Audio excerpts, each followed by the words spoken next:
la conversación. Ahí está, ahora está grabando. No, lo que les quiero decir es que, eh, como es, que esta semana yo voy a pasar en limpio todos los apuntes que hemos visto durante las cursadas desde que rindieron el parcial. O sea, vale decir, la cuestión de la historia constitucional de Atenas, la cuestión de la unidad nueva, la cuestión de los procesos judiciales y toda la parte de lengua que dimos nueva, la estoy haciendo ahora en apuntes nuevos. Así que para esta semana yo espero tenerlos subidos. Si hay alguna cuestión alguna ficha de vocabulario o de gramática que necesiten urgente, obviamente la hago inmediatamente para que puedan trabajar en el práctico. ¿Qué más iba a decir? Y el lunes vamos a hacer un repaso general de la gramática para que no nos perdamos, porque a partir de ahora se va a poner un poquito heavy la cosa, ¿sí? Hoy de hecho vamos a ver un tiempo nuevo de verbos, que es el imperfecto, y ya la semana que viene tengo que arrancar sí o sí con otro tiempo verbal que es aoristo, que está muy relacionado porque imperfecto y aoristo son dos tiempos pasados del verbo griego, con la diferencia que el imperfecto es una acción justamente que desde el punto de vista del hablante no está finalizada desde el tiempo de referencia que toma el hablante, mientras que el aoristo es como equivale a nuestro pretérito perfecto simple o nuestro pretérito indefinido, ¿sí? Ahí está Constanza. Este, mm, Ludmila te dice que no hay clase el lunes, ¿eh? ¿No hay clase? ¿Qué será Y si es por la feriado, vuelta de obligado, no? exactamente, feriado nacional, sí. Claro. Ah, miércoles, bueno, es un tema. Bueno, entonces el miércoles habrá repaso y voy a tener que empezar con Auristo la otra semana. Pero quiero hacer un repaso la semana que viene para ir asentando ya las cosas que estamos teniendo y todos los contenidos nuevos que estamos viendo. Y hoy, de hecho, se van a sumar bastantes cosas nuevas, pero las vamos a ver de a poquito. Em, a ver, Felicitas pregunta cuándo sería el segundo parcial. Es el 11 de diciembre. O sea, no queda menos de un mes, quedan 3 semanas. Así que Unas horas antes de Navidad, no sí. podrían haberlo puesto más cerca de acá, ¿no? Lo que pasa es que el recuperatorio es 18, es el 18. Así Sí, que, no sé cómo hacen. Ustedes estiran el calendario, porque en realidad el 18 tiene que estar todo terminado, todo nosotros tenemos que saber quién cursó, quién no cursó. Ustedes hasta el 18. Imagínate con lo que tardaste de corregir el parcial, en año nuevo vamos a saber. no, lo que voy a hacer, voy a tomar, digamos, voy a corregir los parciales, ¿verdad? Que me demoré bastante estas 2 semanas, pero voy a hacer un esquema una forma más sencilla de corregir. En vez de mandar la corrección uno por uno a todos, lo que voy a hacer va a ser directamente mandar el parcial ya corregido y ya ustedes van a saber las notas. O sea, voy a mandar directamente la planilla con las notas y la corrección del parcial para que ustedes vean en qué se equivocaron. Este, mm, sí, sí, pero el 11 es el segundo parcial y el 18 es el recuperatorio. Sí, obviamente, vamos a estar, pero bueno, ha habido recuperatorios que se han tomado en humanidades, que se han tomado el 3 de julio, en ese sentido.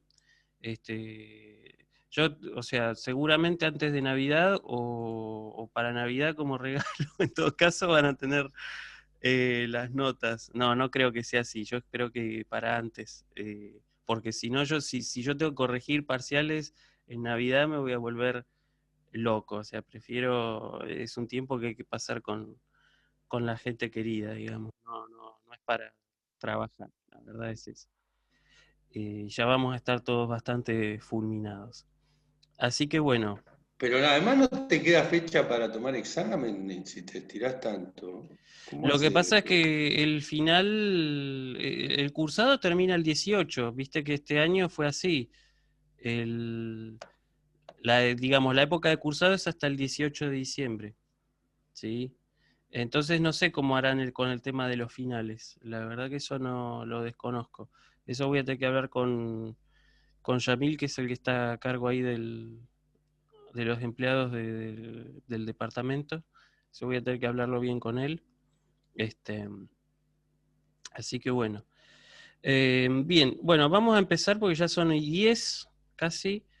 Este, vamos a empezar entonces con el texto de hoy. Hoy vamos, como ya dije, vamos a ver imperfecto, ¿sí?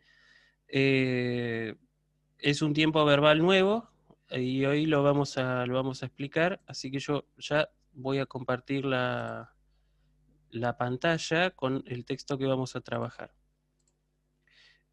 Compartir pantalla. Acá.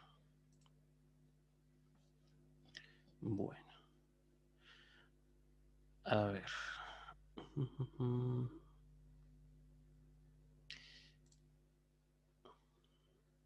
A ver si me dice el programa que comparte, que está compartiendo.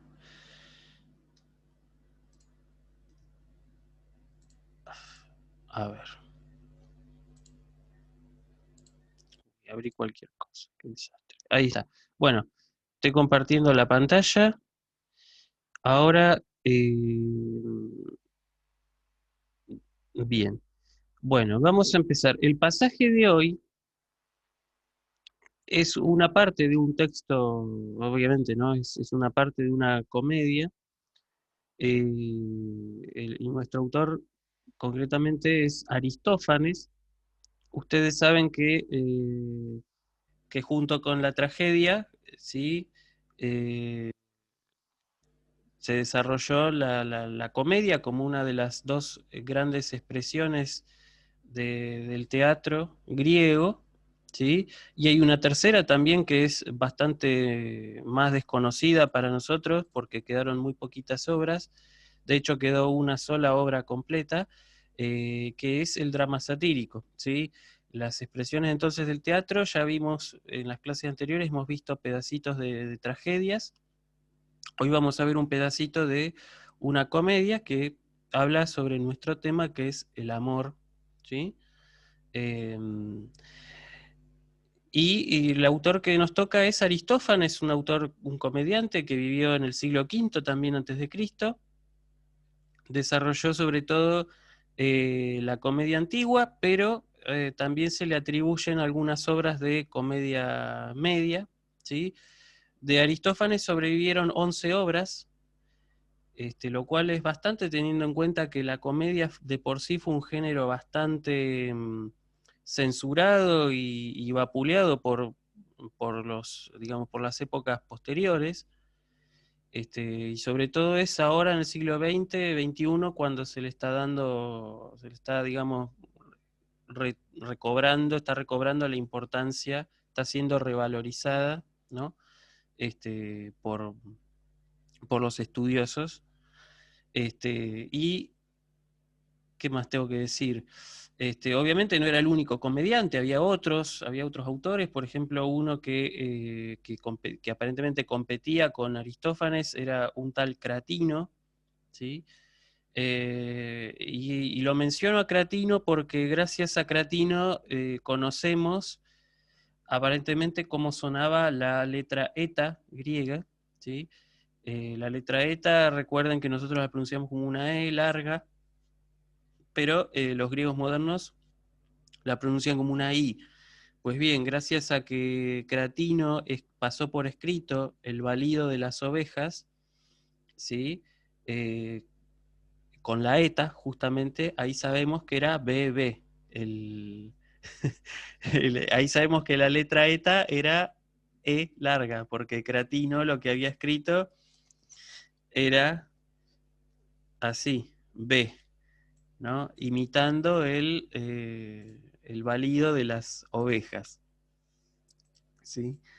Pero bueno, también el tema es que hay una refutación, digamos, a esto, porque algunos estudiosos dicen, bueno, pero la ETA no existía en ese momento, en el momento que Cratino escribió, así que eso fue posiblemente un error del copista, lo que en realidad se quiso pasar era, por escrito eran dos epsilon, Bueno, son cosas que no se van a saber, pero este, por lo visto está claro que la doble epsilon, si se pasaba a eta, evidentemente debía haber sonado como una E en la época clásica. Pero bueno, listo con una introducción a la comedia. La comedia, cabe decir que también estaba dividida, como la tragedia, estaba dividida en diversos episodios, pero lo que la distinguía de la tragedia, aparte del metro, ¿sí? La tragedia, las partes recitadas, es decir, las partes no cantadas por el coro, se escribían siguiendo el trímetro yámbico, que es una métrica que vimos nosotros en las primeras clases cuando vimos el alfabeto. La comedia, en cambio, sigue otro esquema métrico, que es el tetrámetro anapéstico, ¿sí? No importa, no viene mucho al caso que diga esto ahora, pero lo que sí me interesa que recuerden es que lo que distingue a la comedia, además del metro, de la tragedia, es el hecho de que las comedias cada tanto hacían como una suerte de pausa respecto de los eventos que se iban desarrollando, y el coro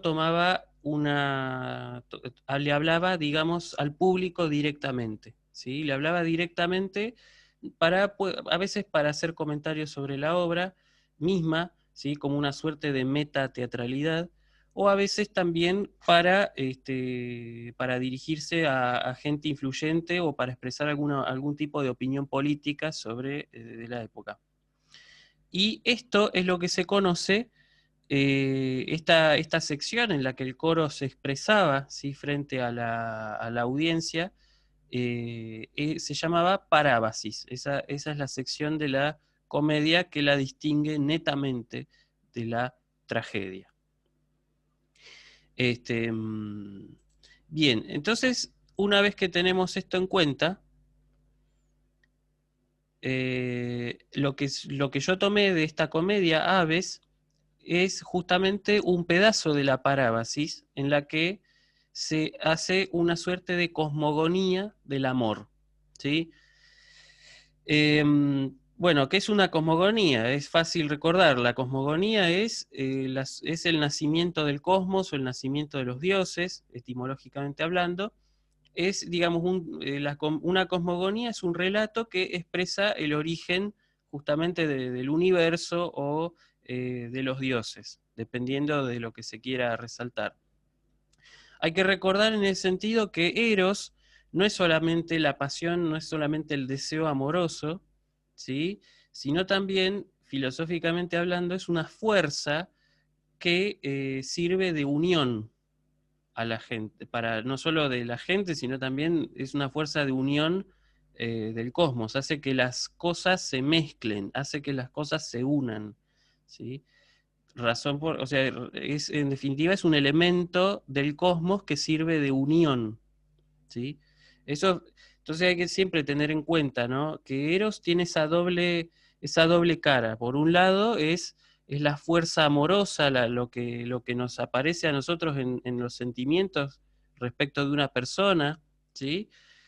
Pero también Eros es esa fuerza unitiva del cosmos, ¿sí? Entonces, tiene siempre esa doble vertiente, por un lado, que hace alusión a los sentimientos, y por otro lado, que hace alusión a una fuerza cósmica, ¿sí? Esto, Fuerza, ¿cómo calificaste que no escuché? Se me cortó justo. Fuerza. una fuerza cósmica, una fuerza unitiva, ¿sí? Ah, unitiva, eso es lo que no Claro, había entendido. Sí, exacto, sí, sí, sí, sí. sí. Eros y Thanatos, sí, claro. Claro, sí, tiene que ver con eso, sí. Erótica y tanática, ¿no? La erótica es eso, es lo que une, ¿sí? Bueno, que está bien que hayas sacado a luz la dualidad psicoanalítica, ¿no? Eros y tánatos, porque tiene que ver un poco con eso. Eros es el principio del deseo, ¿no? El impulso, lo va a llamar Freud el impulso amoroso, mientras que el thanatos o la muerte justamente es el otro impulso, ¿no? La otra pulsión, la pulsión de muerte precisamente. Así que bueno, vamos a ver el texto de hoy. en donde vamos a ver algunas cositas nuevas, ¿sí?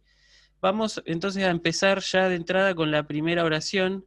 Entonces lo que hace Aristófanes es, en este pasaje, lo que hace es recrear una suerte, recrear una cosmogonía, un nacimiento del cosmos, y vamos a ver que toma muchos elementos de Hesíodo, ¿sí? Si ustedes no leyeron, por ejemplo, la Teogonía de Hesíodo, les recomiendo que lo hagan, sobre todo de los versos 100 en adelante, porque ahí Hesíodo narra toda la mitología griega, o por lo menos la parte más importante, donde describe justamente el nacimiento de los dioses.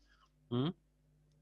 Y Aristófanes un poco retoma algunos conceptos, algunos elementos, algunos dioses que toma Hesíodo. De hecho, para mí en este pasaje es muy clara la reminiscencia a Hesíodo, ¿sí? Después por ahí la clase que viene les puedo mostrar el pasaje de la Teogonía para que vean qué tan tan similares son. Así que bueno, vamos a ver la primera oración que dice, yo se las voy a leer, dice, está acá, ¿no? Chaos en Cainix ereboste melan proton caitártaros euris. ¿Sí? Acá, ¿qué es lo que tenemos? ¿Sí? Acá, digamos, acá evidentemente es posible que no entendamos absolutamente nada, ¿sí? Pero sí reconocemos que hay ciertos nombres que nos pueden sonar, o por lo menos el hecho de estar escritas con mayúscula nos hacen pensar que evidentemente se trata de nombres propios. Sí, Caos, Nix, Por ejemplo, Erebos, exacto. ¿no? Exactamente, Jaos, Nix, Erebos y Tártaros. ¿Sí? Son nombres no solamente de dioses, sino que también representan algunos elementos. ¿Sí? De hecho, todos los elementos que acá está nombrando Aristófanes son elementos que hacen alusión a dioses oscuros. ¿Sí? Fíjense que habla de Jaos, que Jaos, según la cosmogonía de Hesíodo, era el primero de todos los dioses que surgió. ¿Sí? Pero después aparece Nix, que es la traducción. Caos. Exacto, caos, exacto, sí, sí. Nosotros tenemos el nombre caos, ¿no? Eh, Tiene que ver con eso, exactamente. Después, fíjense que tenemos Nix. Nix es la noche, ¿sí? Es la deificación de la noche, ¿sí? Y después Erebos y Tártaros son zonas que son zonas subterráneas, ¿sí?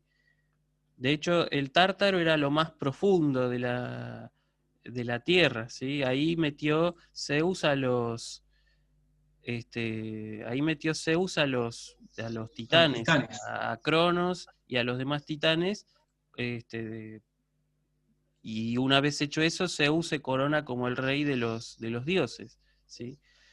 Y el Este, Erebo, que es un poco más arriba, profe, Erebo, sí, exacto, sí, es un poco más arriba. El Tártaro es lo más profundo, mientras que el Erebos sigue siendo subterráneo, ¿sí? Pero es una, está un poco más arriba, digamos. Pero sigue representando estos dioses oscuros, ¿sí?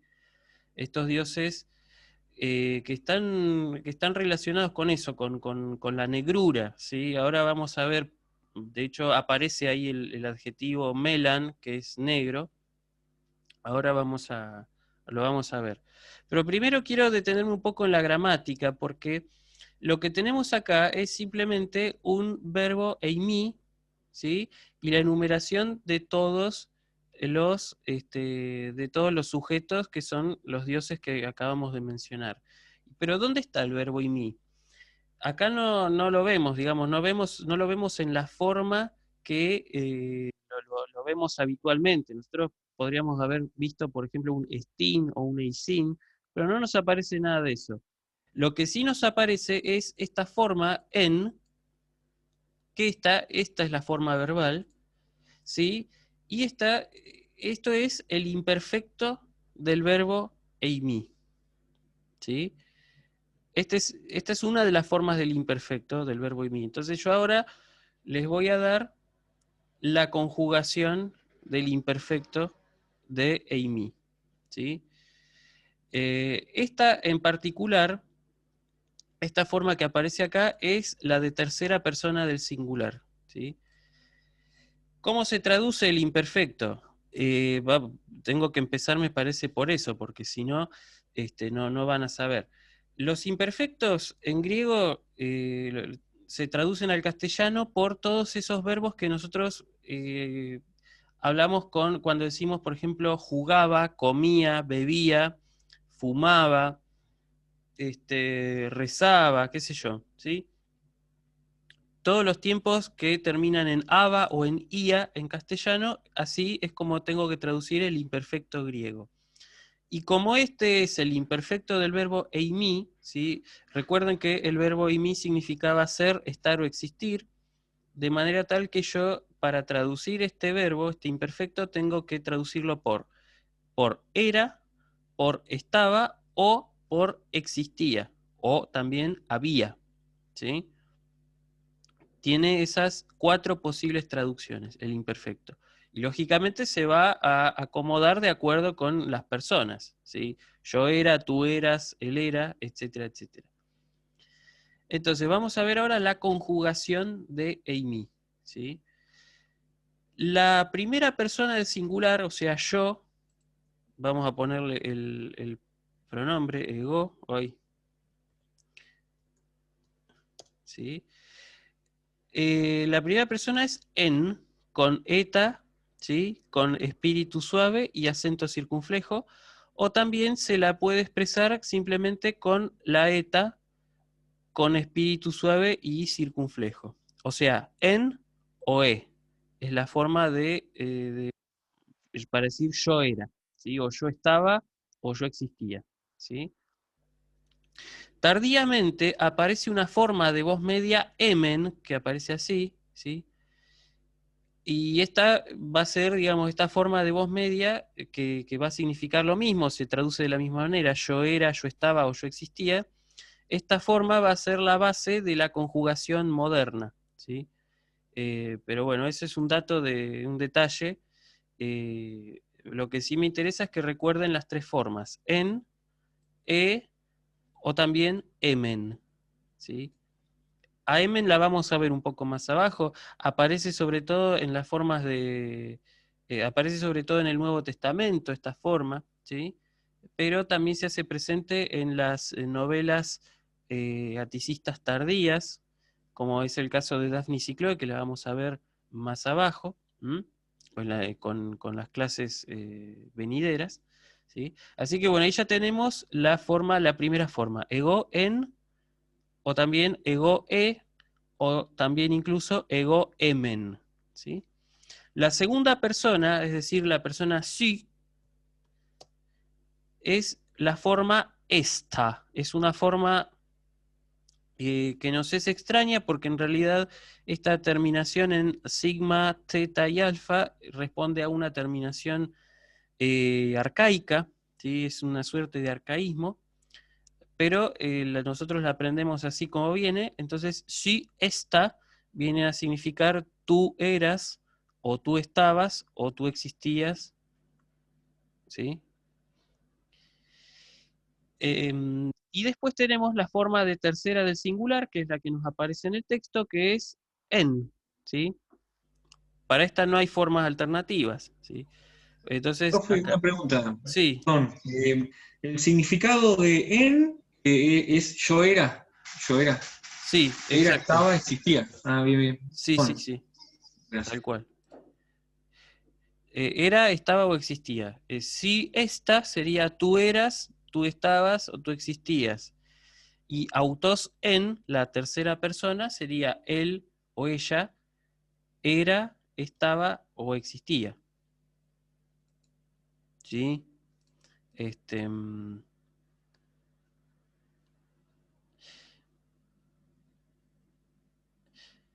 bien. Después, emen es la primera persona del plural. Recuerden que el pronombre personal para decir nosotros era gemeis. Entonces, el verbo, o sea, nosotros éramos, ¿sí? O nosotros estábamos, o nosotros existíamos, se expresa diciendo gemeis emen, ¿sí? Siempre con la eta, con espíritu suave y acento circunflejo. Es de hecho la única manera que tengo para darme cuenta. La primera persona entonces, emen. La segunda persona del plural es, bueno, el pronombre es hymeis, ¿sí? Y el verbo es ete o este, ¿sí? Ete o este. Cualquiera de las dos puede aparecer. Y finalmente, la tercera del plural, autoi, o sea, ellos o ellas, esan, ¿sí? Entonces sería, eso sería, ellos eran, estaban o existían, ¿sí? Entonces, repasando la forma sería, primera persona en, o emen, segunda persona esta, tercera persona en, primera del plural emen, segunda del plural ete o este, y tercera del plural esan. ¿Sí? Entonces ahí tenemos ya el imperfecto del verbo eimi. Estas son formas que las tienen que aprender, ¿sí? No hay otra, lamentablemente. Las tienen que memorizar y aprender. Pero bueno, así es la vida. ¿Qué va a ser? Y ahora, dicho sea de paso, ahora entonces aprovecho y les doy, ya que estoy, les doy el imperfecto de la conjugación omega 1, ¿sí?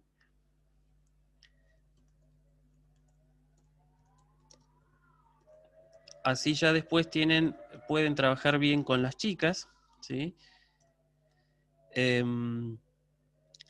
Para formar una cosa, digamos, el verbo imi, recuerden que siempre es un verbo bastante irregular, ¿sí?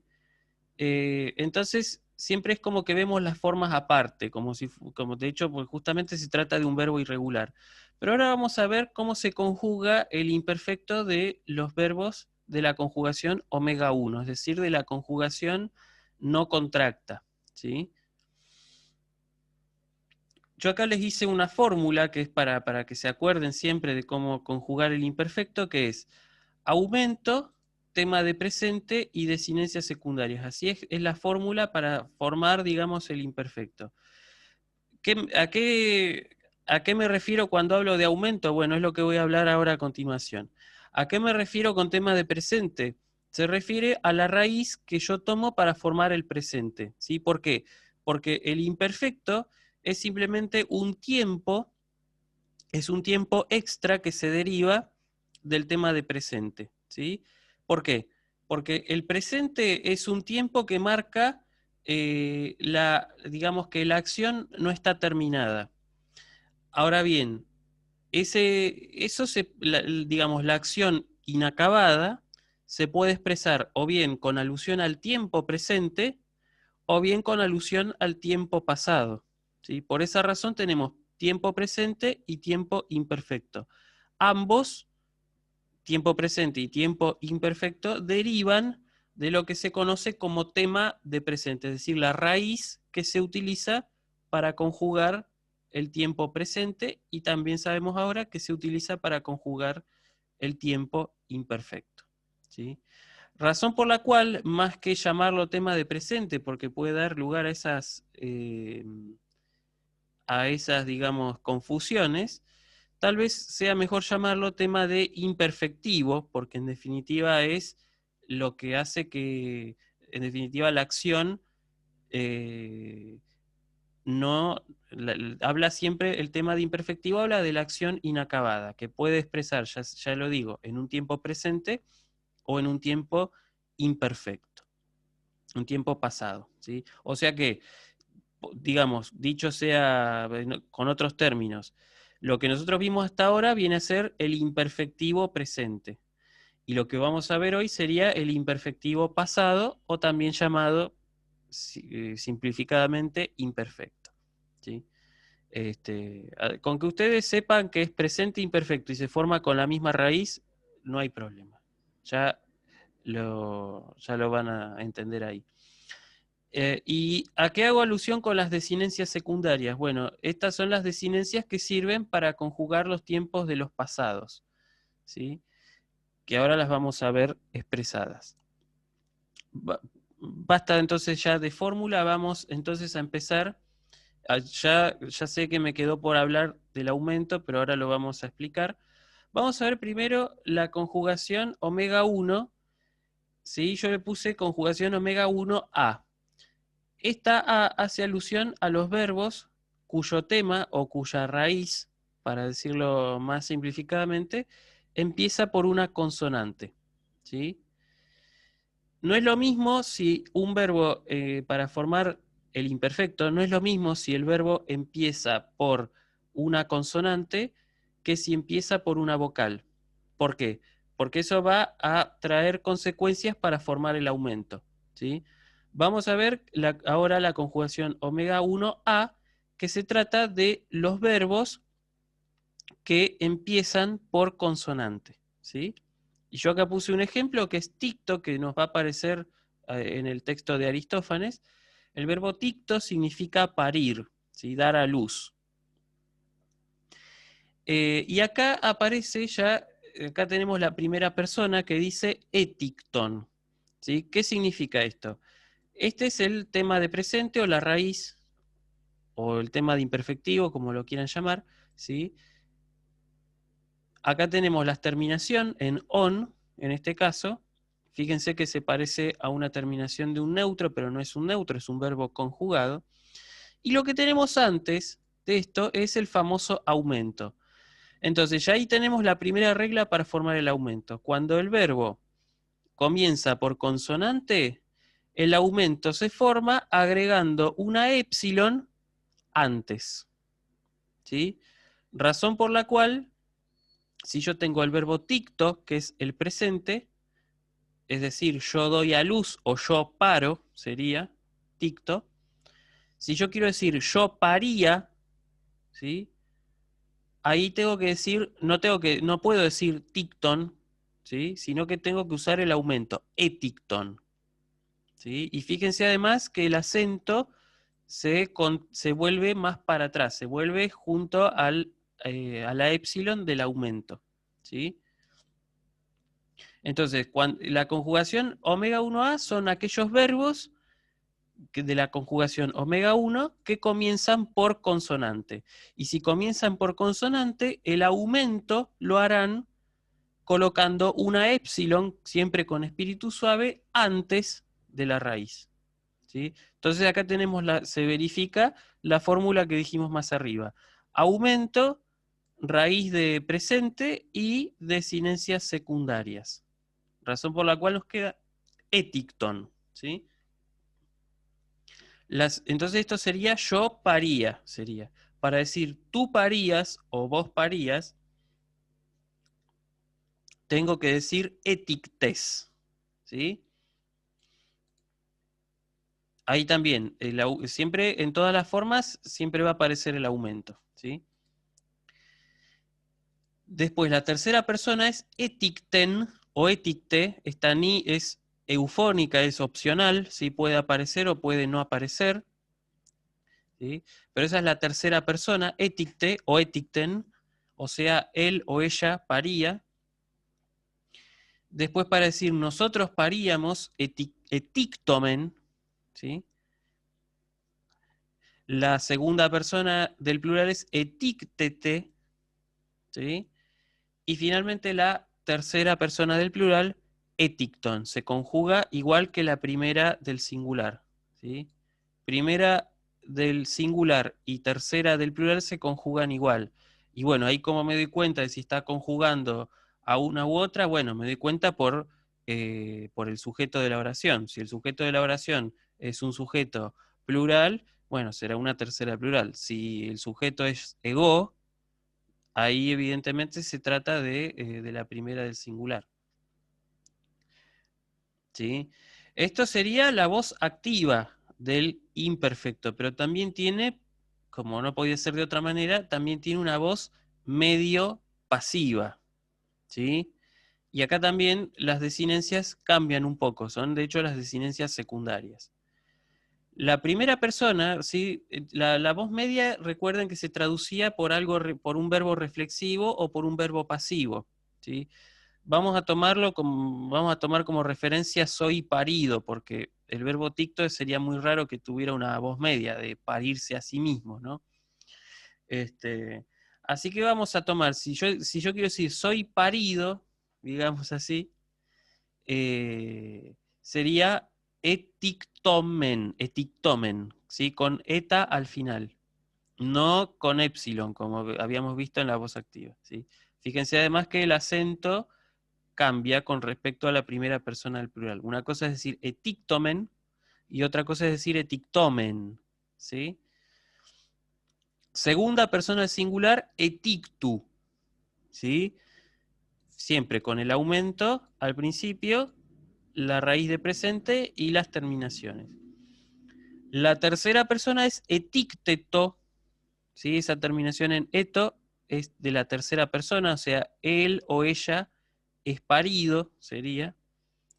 Nosotros, perdón, sería, no, era parido, ¿sí? Porque es imperfecto. Ahí está. Entonces, si quiero decir nosotros éramos paridos, sería etictómeza, ¿sí? Y si quiero decir ustedes eran paridos, eticteste. Y finalmente ellos eran paridos, etictonto, ¿sí? Entonces, apréndanse las desinencias. Yo esto después se los voy a mandar con una fichita, así como venimos haciendo con las chicas, para que les quede para hacer bien el práctico después. Entonces, eso sería la conjugación omega 1 cuando el verbo comienza por consonante, como en este caso ticto, que empieza por tau, lógicamente, ¿sí? Ese sería la omega 1A. Ahora, la omega 1B es cuando la raíz sigue comenzando por consonante, pero antes tiene una preposición. Se trata de verbos compuestos. Recuerden, ¿sí? Con las chicas vieron las preposiciones y yo les había dicho en la clase anterior que estas mismas preposiciones se pueden unir a un verbo, ¿sí? Para formar nuevos verbos, ¿sí? De la misma manera que nosotros en castellano tenemos, por ejemplo, decir y después predecir, ¿sí? Se le agregan como prefijos al verbo. Bueno, resulta que cuando un verbo griego empieza por consonante, pero tiene un prefijo, ¿sí? El aumento se va a colocar entre el prefijo y la raíz. Razón por la cual la fórmula va a ser, digamos, para formarlo, va a ser prefijo o preverbio, si quieren, más tema de presente, o tema de imperfectivo, o raíz de presente, o como quieran llamarlo, más, perdón, prefijo preverbio, perdón, más aumento, más tema de presente, más desinencias. ¿Sí? El aumento entonces se va a colocar entre, acá yo por ejemplo tengo parazalpo, que es el verbo que vimos la clase pasada, que significaba calentar, cuidar, aliviar, etc. Acá lo que tenemos es un verbo que está dividido, digamos, por el prefijo para y la raíz que es zalp, ¿sí? Razón por la cual el aumento se va a colocar acá, entre el prefijo o preverbio y la raíz. Vamos a ver entonces cómo se hace. ¿Sí? Si yo quiero decir, vamos a traducir parazalpo por aliviar, para poner una traducción, ¿sí? Si yo quiero decir yo aliviaba, eso sería par ezalpón, ¿sí? Ahí tengo el preverbio para, cuando aparece este aumento, si el preverbio termina en una vocal, la última vocal del preverbio cae. En este caso lo que cae es la alfa, ¿sí? Por esa razón queda par ezalpón. Y el acento se manda lo más atrás posible, ¿sí? El acento de los verbos griegos siempre va lo más atrás posible. Razón por la cual, como yo acá tengo la última breve, el acento va a recaer en, va a ser, digamos, siempre proparoxítono, ¿sí? Entonces ahí tengo parezalpón, que es la primera del singular. Parezalpes, ay, me sale con el castellano. Parezalpes va a ser la segunda persona del singular. Las desinencias son siempre las mismas. Lo único que yo quiero que vean es que lo que cambia es, en definitiva, la presencia del preverbio o prefijo, ¿sí? Si yo tengo un verbo que empieza con prefijo, el aumento se va a colocar entre el prefijo y la raíz, ¿sí? Parezalpón, parezalpes, y sigue la cosa, ¿no? Directamente lo voy a copiar. Parezalpe, parezalpomen, con el acento o de esta vez sobre la alfa, ¿sí? Después, parezalpete, ustedes aliviaban, sería esto. Y la tercera del plural, que es igual a la primera del singular. Parezalpón, ahí está, ¿sí? Y con la voz medio pasiva sucede exactamente lo mismo. ¿De acuerdo? Bien.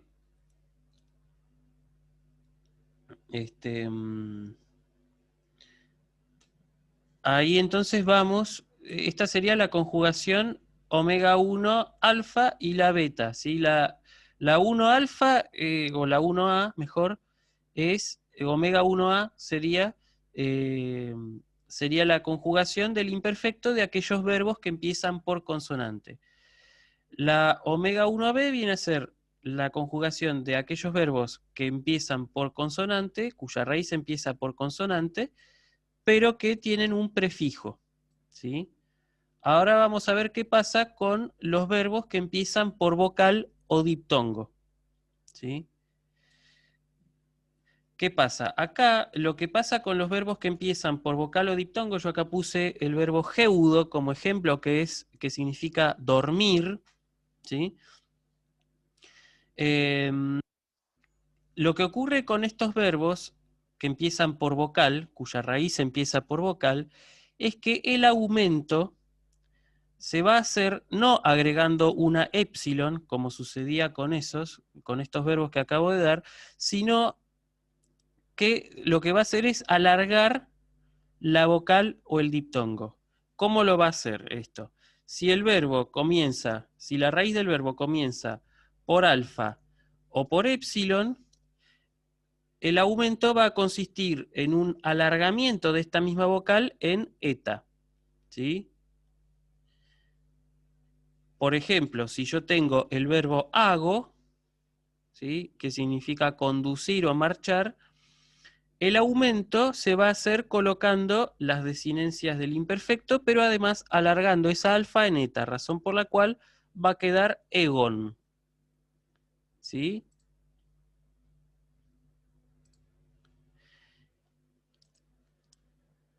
Bien. Eso es importante, o sea, si ustedes ven un imperfecto que empieza con eta, tengan cuidado porque puede ser aumento de épsilon o aumento de alfa, ¿sí? Eso es importante para tener en cuenta. Después, si el verbo comienza por iota o por ypsilon, la vocal queda exactamente igual. Acá, por suerte, zafamos, ¿sí?, en ese sentido. ¿Sí? Después, si el verbo comienza por diptongo ai o por diptongo ei, el aumento va a ser eta con iota suscripta. Así. ¿Sí?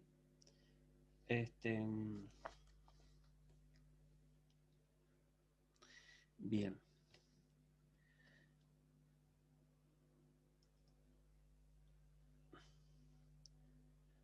Después, si yo tengo diptongo au o eu,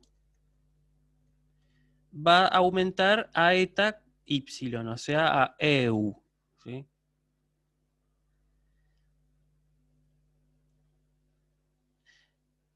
Y después, si yo tengo, por ejemplo, si empieza con omicron el verbo, que esto me faltó decirlo, va a alargar a omega, lógicamente. ¿Sí? Si yo tengo, por ejemplo, el verbo oneidizo, que significa ultrajar, ¿sí? Si yo quiero decir yo ultrajaba, sería oneidizon.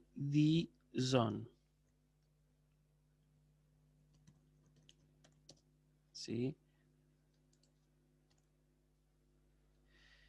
Y finalmente, si tengo un verbo que comienza con hoy, el aumento va a consistir en el alargamiento a omega con iota suscripta. ¿Sí?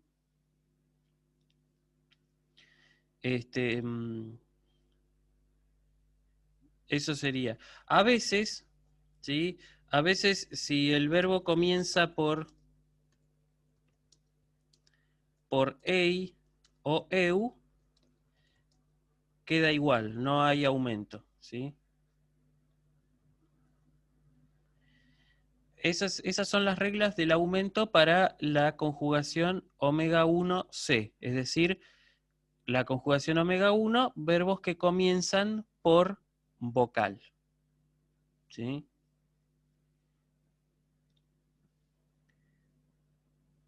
Y bueno, y si comienza, me faltó un diptongo más, si comienza por el diptongo U, queda igual,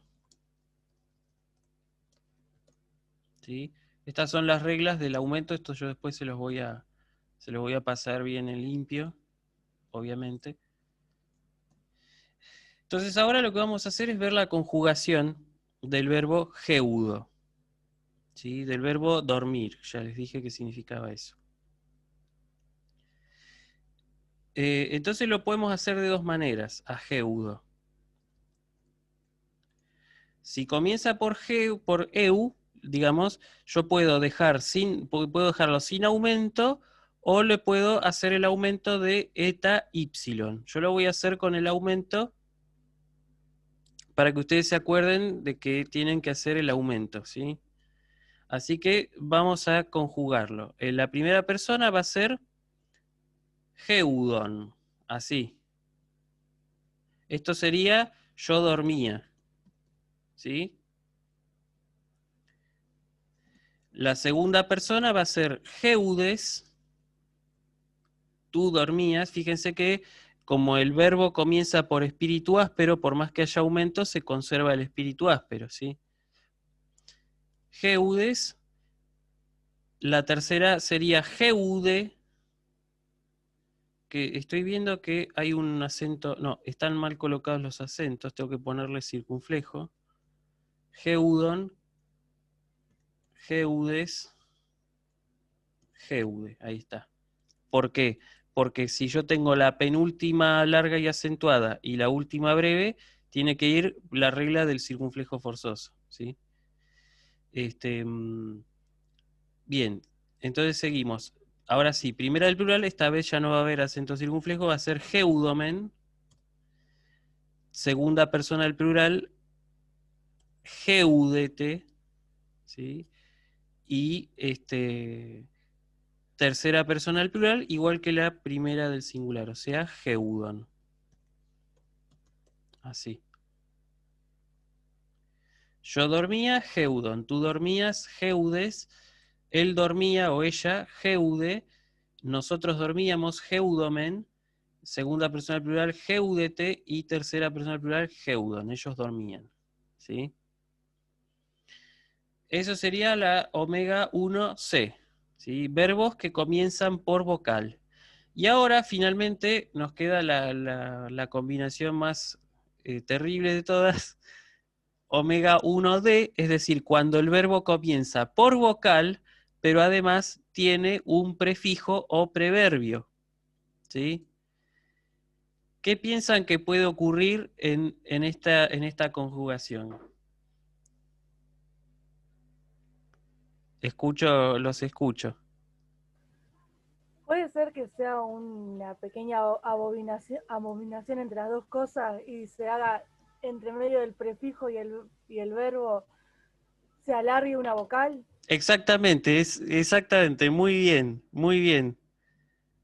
Así es, sí, exactamente, perfecto. Ocurre eso que acabas de decir, creo que lo dijiste vos, Sara, porque no te veo la cara. Sí, es así. Em, es decir, cuando tenemos esta conjugación, lo que ocurre es que el aumento sigue colocándose entre el prefijo o preverbio y la raíz, pero como el verbo comienza por vocal, se provoca este alargamiento de la vocal.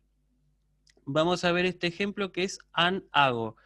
An-hago es un verbo con prefijo, preverbio, tiene el preverbio aná, ¿sí? Y la raíz hago, ¿sí? Obviamente, como termina en alfa, una de las dos se suprime, lógico, ¿sí? Pero queda an-hago. Ahora, si yo quiero hacer el imperfecto, ¿sí? Ocurre la abominación que lo expresó muy bien Sara, ¿sí? Si yo quiero hacer el imperfecto, tengo que seguir estas reglas, las mismas que les dije antes, pero colocándola entre el prefijo y la raíz. Razón por la cual, si yo quiero decir el imperfecto, anago literalmente significa conducir hacia arriba, ¿no? Llevar para arriba. Directamente lo podemos traducir como llevar. Pero ese an, lo que es un prefijo que a mí me indica la dirección hacia donde me lleva o conduce, ¿sí? Si yo quiero decir yo llevaba hacia arriba, entre paréntesis, yo llevaba hacia arriba, o yo llevaba simplemente, tengo que decir an e gon, así, ¿sí? Prefijo o preverbio, el aumento, que es esta eta, es producto del aumento de la alfa, ¿sí? La raíz y las terminaciones. Va a ser entonces an egon. Le pongo el circunflejo, ¿por qué? Porque esta vocal es larga, penúltima larga y acentuada, última breve, circunflejo forzoso, ¿sí? Lo mismo que teníamos con geudon, por ejemplo. Entonces, an egon, esa sería la primera persona del singular. Si yo quiero decir, fíjense que acá una cosa que tienen que tener en cuenta es que el acento no se retrotrae más allá del prefijo, es decir, el acento nunca toca el prefijo, ¿sí? Pónganselo como regla. El acento va lo más atrás posible en los verbos, pero cuando se produce estos imperfectos con prefijo o preverbio, el acento nunca llega tan atrás que alcance el prefijo o preverbio, ¿sí? Siempre se va a mantener en las sílabas de la raíz, ¿sí? Es importante que lo tengamos en cuenta. Ahora, si yo quiero decir tú conducías, sería an eges, ¿sí? Y si yo quiero decir él conducía o él llevaba, sería an ege, ¿sí? Y si quiero decir nosotros llevábamos o conducíamos, an, y acá tengo que usar el acento agudo porque porque ya la terminación tiene dos sílabas, an egomen. ¿Sí? Fíjense que la terminación tiene dos sílabas, una, dos. Por eso no se puede mantener el circunflejo ahí, tiene que llevar necesariamente acento agudo. ¿Sí? Ahí está. Marco bien las terminaciones para que quede claro. Anegon, anegues, anegue, anegomen, y si yo quiero decir ustedes conducían, sería an egete, así. ¿Sí? Y finalmente, la tercera persona del plural, an egon, igual que la primera del singular. Ellos conducían. Y bueno, la voz medio pasiva se hace de la misma manera, ¿sí? Se hace utilizando el preverbio o el prefijo aumento con la vocal alargada, o el diptongo alargado en todo caso, ¿sí? La raíz y las terminaciones que vimos para ticto, ¿sí? Así serían, por ejemplo, si yo quiero decir soy conducido, sería, o mejor dicho, era conducido, sería an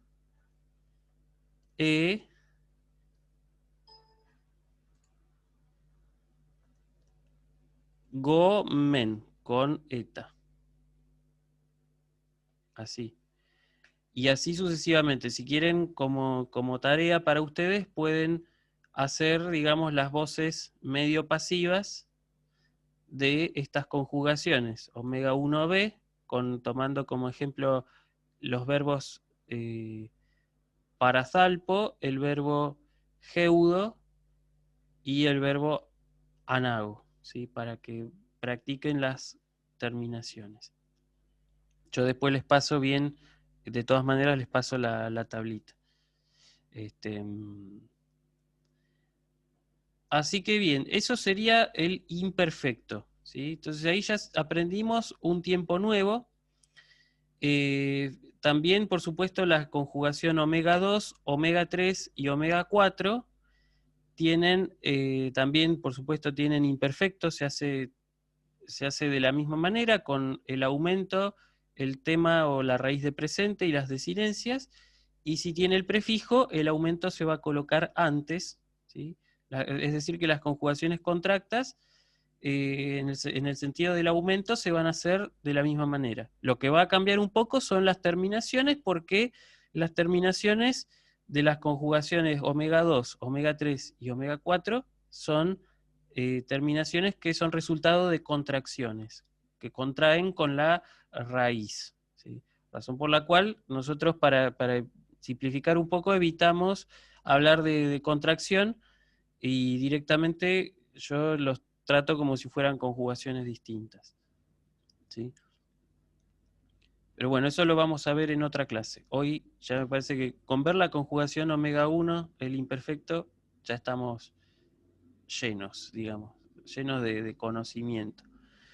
Así que bueno, todo esto para explicar el imperfecto y para seguir trabajando con los textos. Ahora entonces vamos ahora sí a traducir esta oración, ¿sí? Lo que yo acá tengo es el verbo eimi en imperfecto, es decir, era, ¿sí? Está en tercera del singular, porque en primera del singular podría ser también, pero no es el caso. ¿Por qué? Porque yo acá tengo todos los sujetos, que son estos que tengo acá.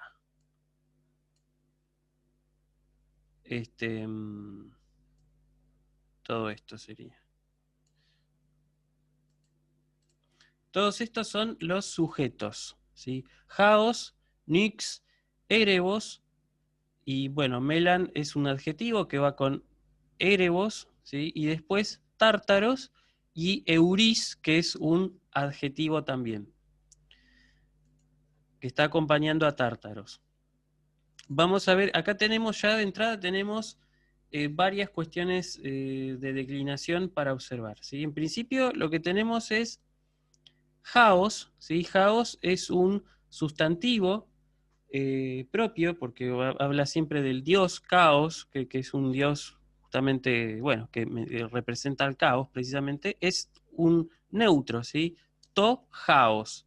Pero ¿cómo? Nosotros habíamos visto que los que terminaban en Omicron Sigma eran masculinos, no neutros. Pues bien, estos sí son neutros, que terminan en os, ¿sí?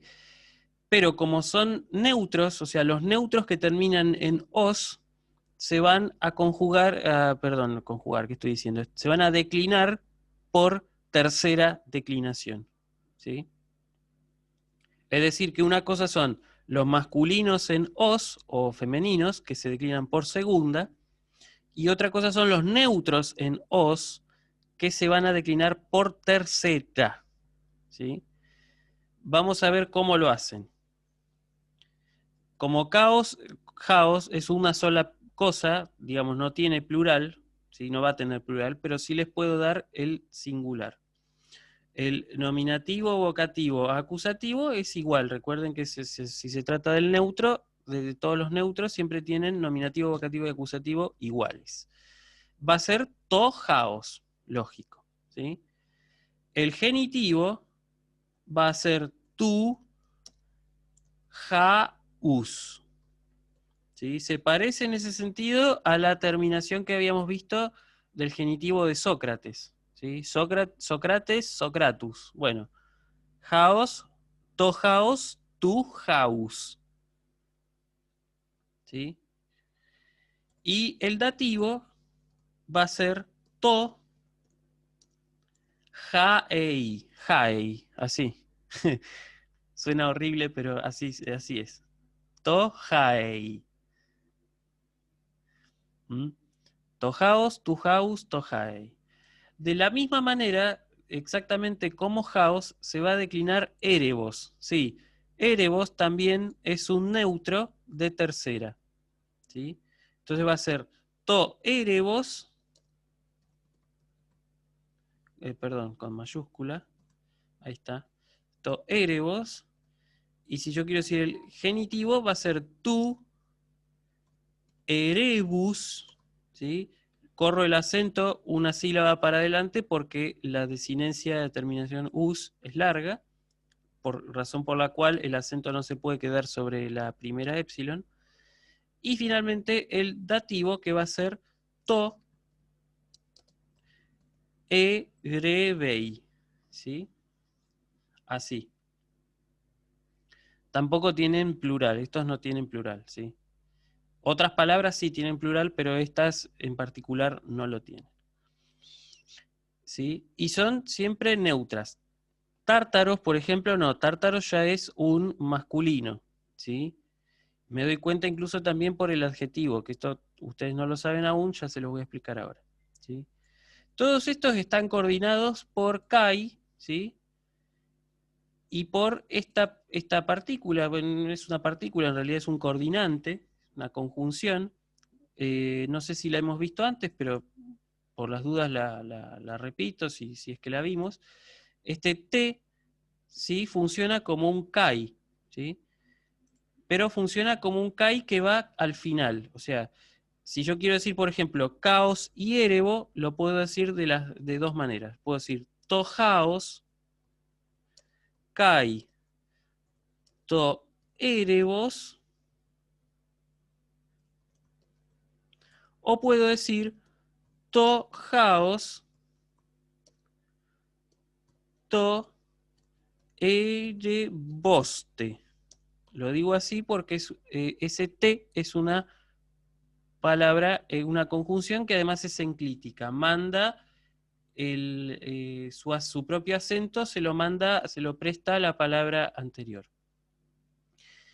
De hecho, si los que hicieron latín, los de letras, seguramente conocerán el que enclítico. Bueno, el T enclítico es el equivalente griego del que enclítico latino, ¿sí? Y significa I. O sea, para decir caos y erebo, yo puedo decir tojaos, kai, to erebos, o puedo decir tojaos, to ereboste, ¿sí? Y a veces incluso se pueden combinar. Yo puedo decir tojaos, te kai, to erebos. También se pueden combinar, no hay problema. Y acá, de hecho, en esta frase los tenemos combinados. Tenemos kai, tenemos te también, ¿sí? Acá lo que está diciendo es que había, ¿sí? O estaba, ¿sí? Caos, vamos a traducir entonces, estaba o había, no sé cómo, después vamos a ver cómo lo traducimos bien, tenemos que arriesgar siempre por una. Caos, la noche, ¿sí? Ahí viene la traducción de nix, el érebo y el tártaro. Ahora vamos a ver que porque nos quedaron varias palabras sin traducir, ¿sí? Por ejemplo, la palabra melan y la palabra eurís, ¿sí? Estos son adjetivos, ¿sí? Melan y eurís son adjetivos. Vamos a ver que son adjetivos de tercera clase. ¿Sí? Ya estamos viendo adjetivos de tercera clase. Y acá tenemos melas, ¿sí? La forma para enunciar estos adjetivos es siempre masculino, femenino y neutro, ¿sí? La forma masculina es melas, la forma femenina es melaina y la forma neutra es melan. Y esta forma neutra es la que aparece acá en el texto, porque este melan está acompañando a erebos, que es neutro. Entonces acá, cuando vamos a la traducción, teníamos que poner caos, la noche, el negro erebo y el tártaro. ¿Mm? ¿Cómo se declina estos adjetivos? Bueno, yo les doy el plural y ustedes ahí van a poder decir, ¿sí?, cómo declinarlo.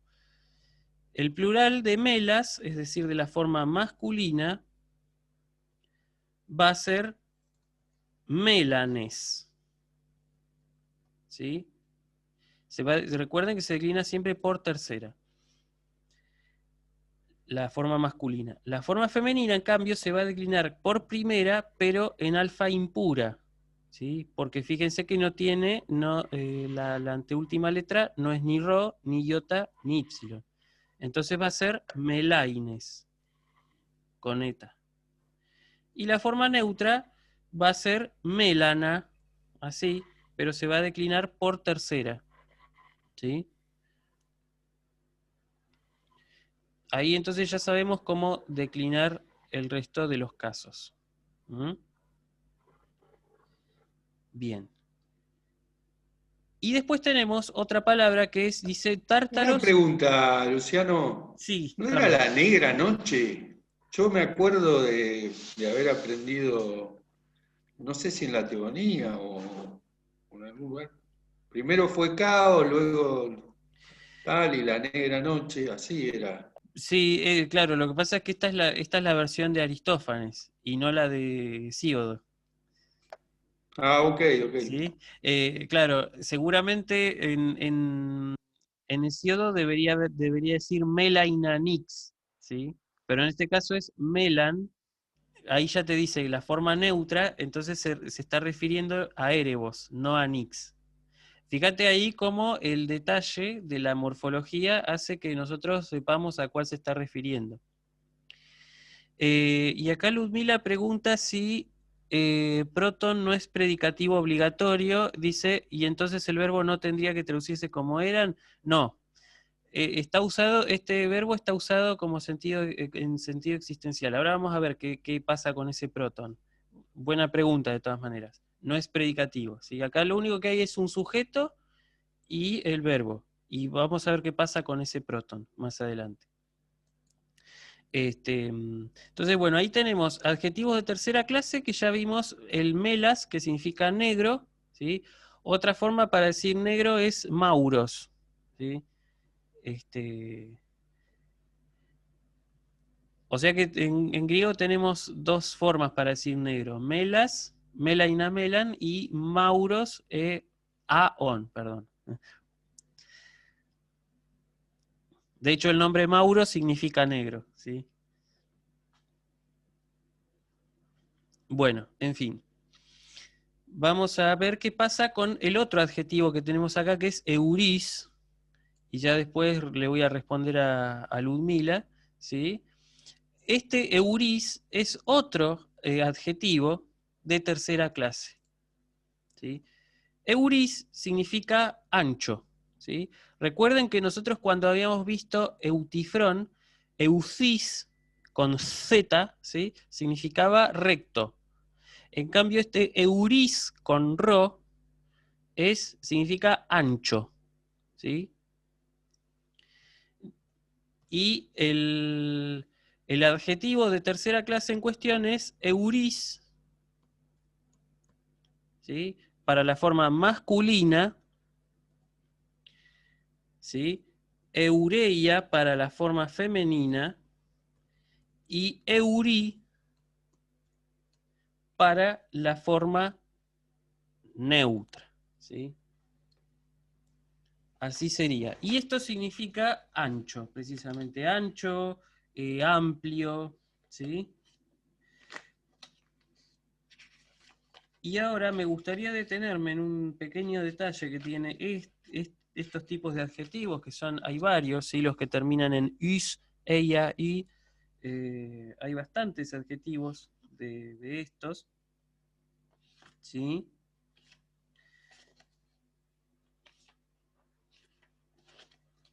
Y quería detenerme en una cosita también que... Ah, sí. Bueno, hay una curiosidad que ya de hecho se las puedo dar. No creo que acá nadie sea muy pudoroso, que digamos. Así que pudorosos para hablar tal vez, pero no creo que para este tipo de cosas. Hay un insulto en griego clásico que es, que viene un poco a colación de este adjetivo euris, que es euríproctos. Ahí está. ¿Saben lo que significa proctos?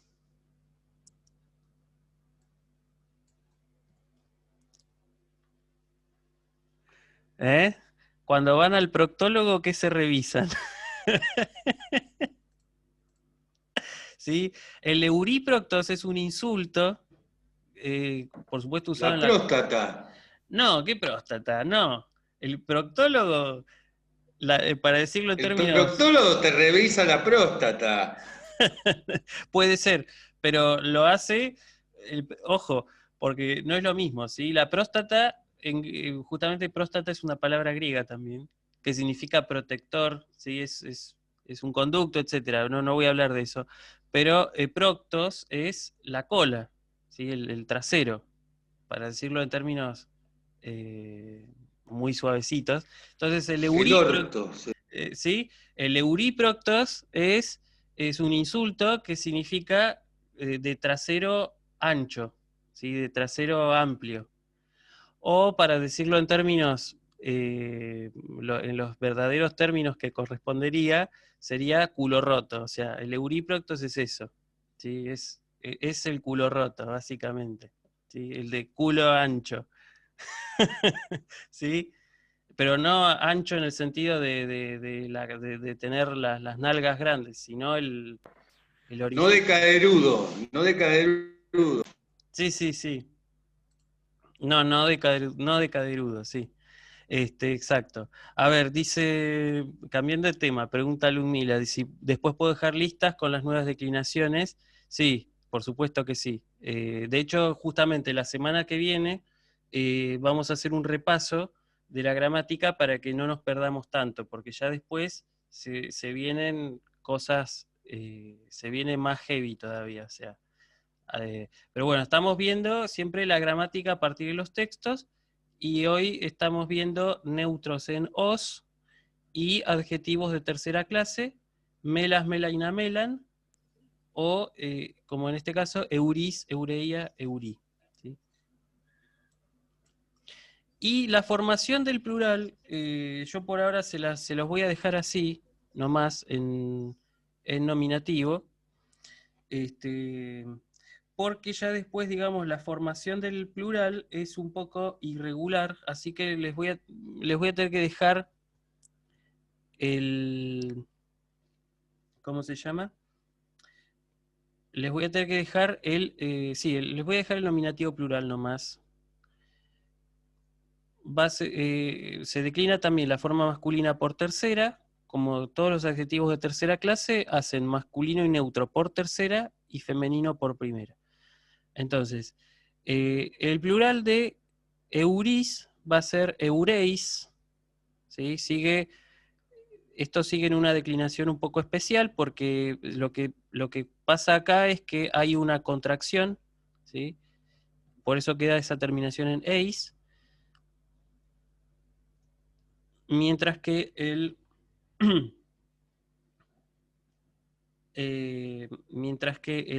la forma neutra hace eurea, queda así con epsilon alfa, ¿m?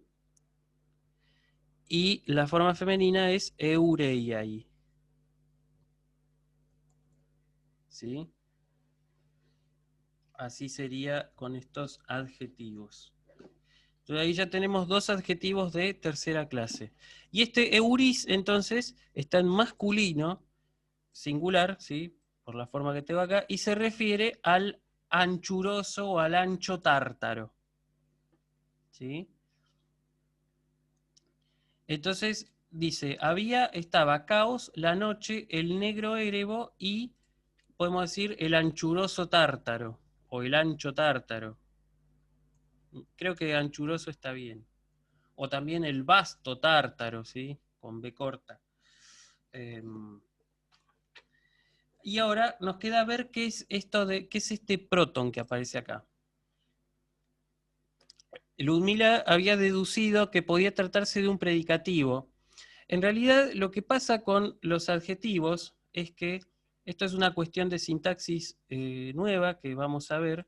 Tal vez ya la vieron en las prácticas con las chicas, pero ocurre lo siguiente con los adjetivos, ¿sí? Cuando ustedes tienen un adjetivo en la forma neutra, ¿sí?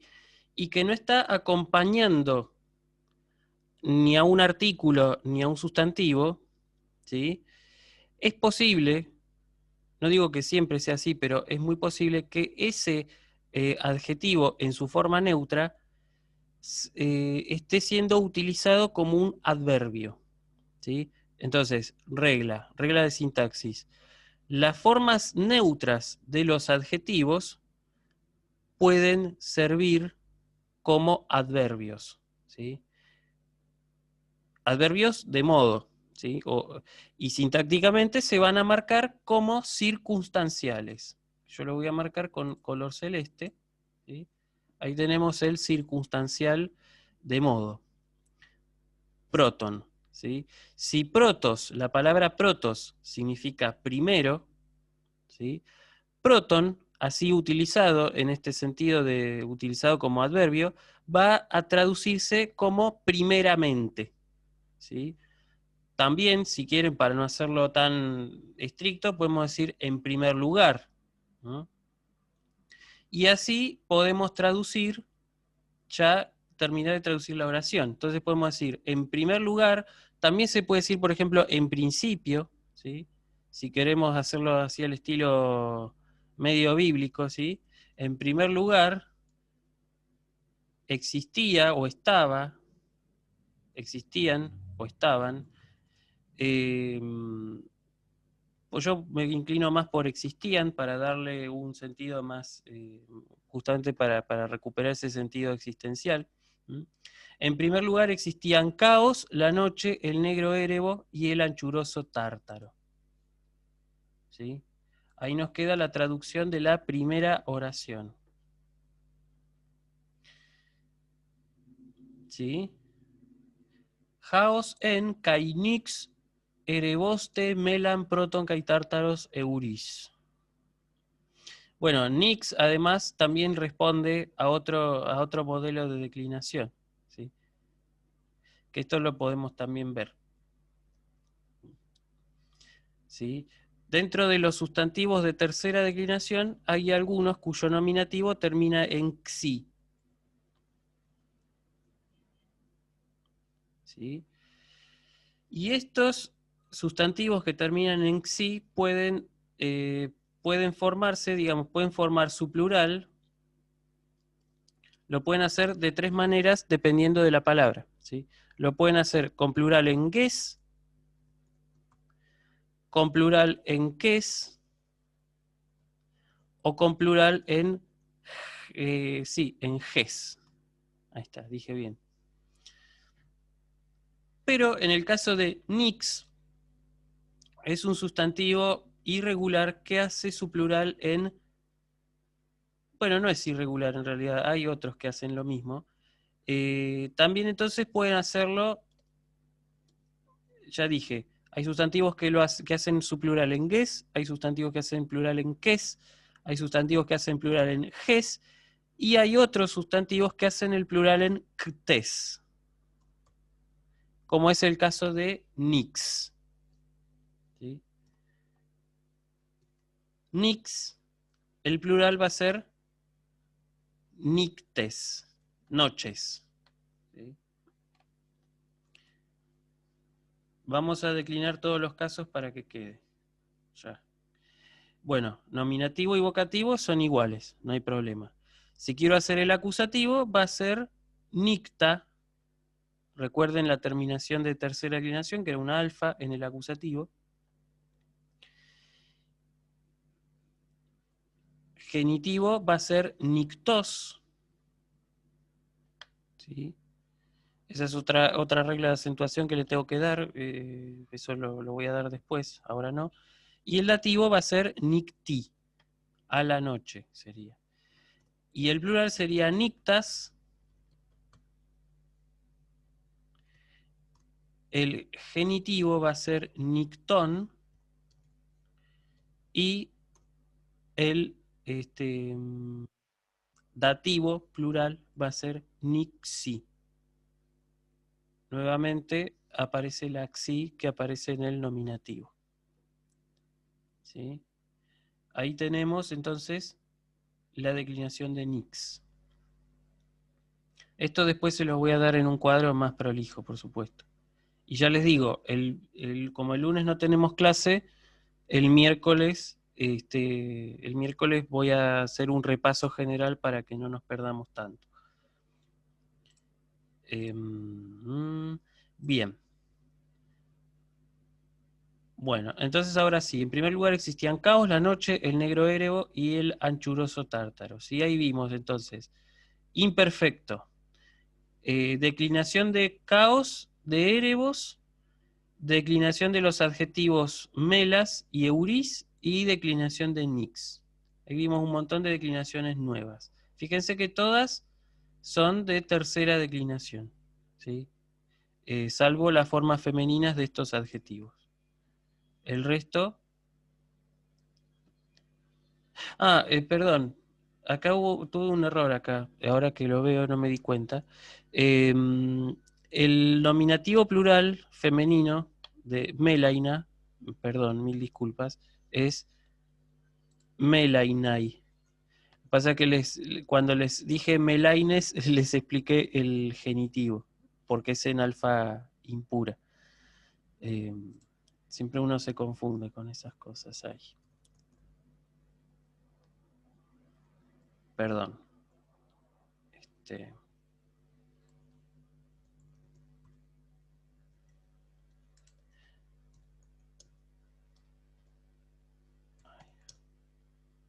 Bueno, esto ya después se los voy a pasar en limpio porque así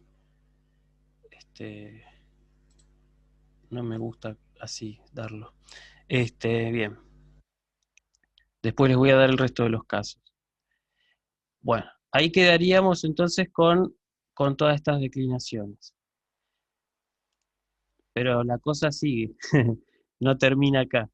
De hecho, creo que voy a terminar con esta frase y ya con eso los voy a liberar porque me parece que ya lo principal lo vimos y ya para el resto tengo que dar otras otra clase de ¿cómo se llama? de adjetivos y demás, y tengo que empezar a dar aoristo. Entonces, simplemente hacemos esta última frase y dejamos ahí, ¿sí? Porque si no, los voy a volver más locos de lo que ya están.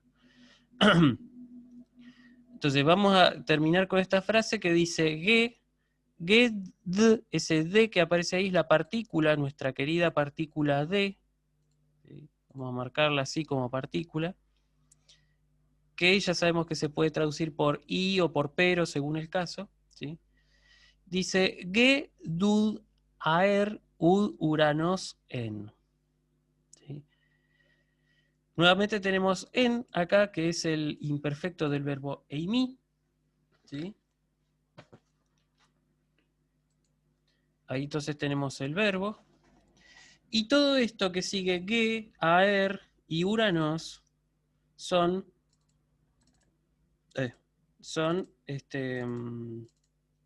los sujetos. No hay predicativo acá. Nuevamente tenemos el verbo eimi en sentido de existir o haber.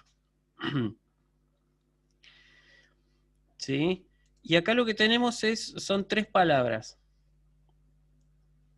¿Sí? Ge, que es la tierra, aer, que es el aire, literalmente, y uranos, que es el cielo. Y este ud es la conjunción ude, que ya también hemos visto antes, y que significaba ni. ¿Sí? Entonces podemos ya traducir esta frase.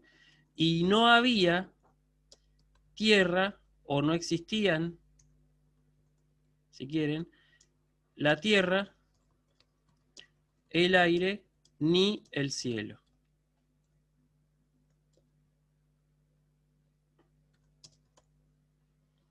¿Sí? Bueno, ge es una palabra que se declina por primera en eta como dique, ¿sí? Manteniendo siempre el acento circunflejo ahí, así que no hay problema. Aer, ahora lo vamos a ver. Uranos es una palabra que se declina por segunda, así que es un masculino en os, así que no hay problema. Y ahora vamos a ver entonces la declinación de aer. ¿Sí? Que también, por supuesto, como se habrán imaginado, se declina por tercera declinación. Entonces, nominativo, aer. ¿Sí? No tiene plural porque es una palabra que no lleva plural, aer. ¿Sí?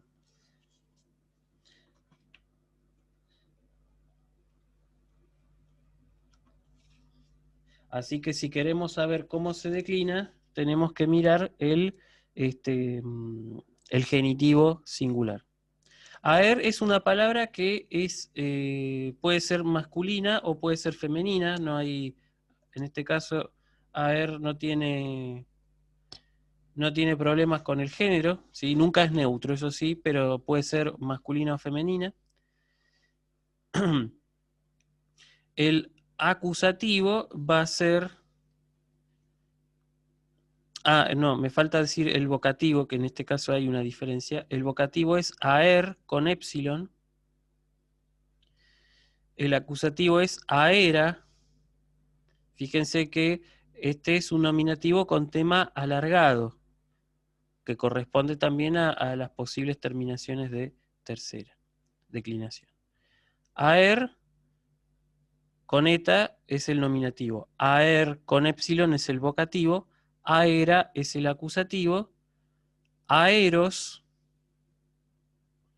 es el genitivo y aeri es el dativo.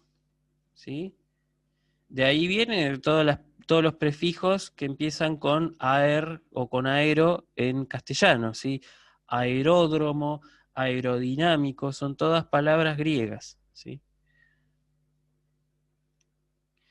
Hay una diferencia entre el aer y el aicer, ¿sí? Son dos palabras distintas. El aicer se lo ha traducido por éter, es una región celestial que está más arriba, ¿sí? El aer viene a ser el aire que está como en la atmósfera, mientras que el aicer está pasando, digamos así, la atmósfera, ¿sí? El aicer viene a ser como el aire del espacio, por así decirlo, ¿sí? Y bueno, de cualquier manera, aicer y aer se declinan ambos de la misma manera, pero ahí está esa diferencia de significado, ¿sí? Son dos palabras distintas.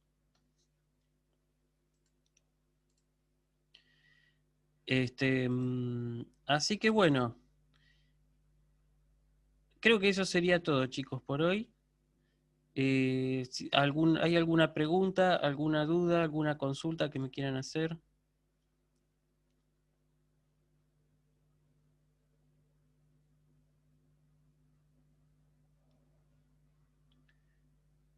Bueno, por lo visto parece que no. Ni por el chat, nada. A ver. No, en el chat tampoco. Así que bueno. Entonces, por ahora lo dejamos. Yo ahora me voy a poner a hacer bien una tablita para el imperfecto, así lo trabajan con las chicas. Dicho sea de paso, ahora les tengo que mandar también la corrección del trabajo, así ya ellas lo pueden subir. Así que eso sería todo por hoy. Tenemos que seguir con este texto de Aristófanes que da para no solamente para estas cosas, sino también da para, nos queda todavía ver más cuestiones. Ya el resto, lo que queda del texto es un poco más liviano, pero ya después hay una segunda parte que seguimos viendo cuestiones gramaticales, ¿sí? Así que bueno. Nos queda todavía ver, porque nosotros vimos adjetivos de primera clase y adjetivos de tercera, pero nos queda ver los de segunda clase, eso lo vamos a ver entonces la otra semana, no, no la que viene, sino la que le sigue. Entonces la semana que viene vamos a hacer solamente un repaso de la gramática para organizarnos bien con la tercera declinación. Y si nos queda tiempo, podemos seguir un poco más con el texto de Aristófanes. Pero en principio me parece que es importante hacernos un orden con la gramática. Así que, bueno, obviamente sigo preparando material para que puedan estudiar. Así que, bueno, eso sería todo por hoy, chicos. Nos quedó una clase un poco más liviana, pero me parece que es conveniente hacerlo así porque si no, los voy a volver totalmente locos, así que por hoy estamos ya. Así que los saludo y que, bueno, que pasen un buen fin de semana y buen resto de semana. Así que recuerden que tienen clase con las chicas el viernes, ¿sí? Así que bueno, saludos a todos, un Igualmente, abrazo. profe. Chao, chao. Chao, profe. Chao, hasta luego, chicos.